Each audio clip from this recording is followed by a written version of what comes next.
Hello and welcome to CarDekho, and for the month of April we've got updates for you all about sedans, and starting off with Hyundai's Xcent. You know, recently Hyundai updated the Grand i10.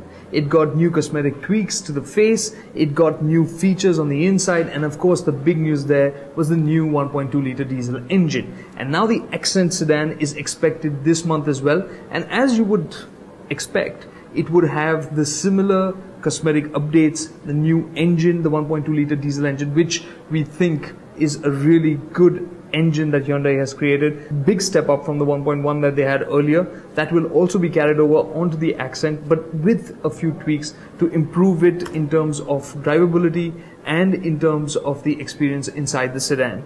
That aside, there is going to be a change on the Xcent in the way it looks from the rear. That is an area that was a pain point for a lot of people, and now the design has been updated extensively apparently, and it looks quite premium now. We'll have to wait a little bit longer to see what the Xcent actually ends up feeling like.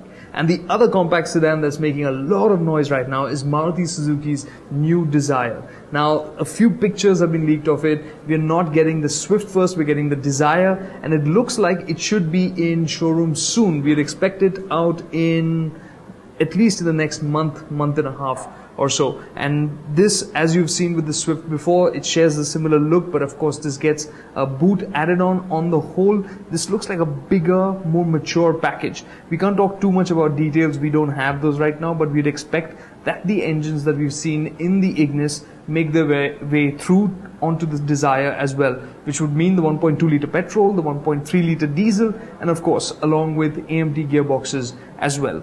Well, we've got more news on sedans, and this is a full-size sedan. This is the Ciaz from Maruti Suzuki, and if you've been looking for one, do not head to the Maruti Suzuki showroom, because from 1st April it's been offered at Nexa showrooms. It's also been dealt a bit of a blow recently because under the FAME regulation it was entitled to a subsidy of 13,000 rupees, which was applicable for mild hybrids, but that's been rolled back. So the Ciaz is a bit more expensive, but we still think it's great value. Now, there is one more sedan that we have to talk about. This again is a Hyundai, and there's the all-new Verna that's expected, well, not right away, but we do know now that it will be coming in the month of August. This is the whole new generation change, and will be taking on the likes of Honda's recently facelifted City, the Asian Vento, and the Rapid, which was also facelifted recently, and of course we'll have the Ciaz, which will now be offered from Nexa showrooms. And last but not the least, we have a little bit to share on an SUV, and this would be the SUV in some cases because this is a Jeep. This is going to be made in India, and of course this is the Compass. We're going to get to know a little bit more about it this month. For instance, the engines, we know there will be 2 engines on offer, petrol and a diesel, but we'll know the exact details a little later, and as soon as we get to know about that, we'll share that with you. And as of now, the other news that's going around is that the Aadhaar card might be made compulsory to even get a driving license. That might happen later this year, but we'd suggest in the meantime, if you haven't done it yet, do get your Aadhaar card done.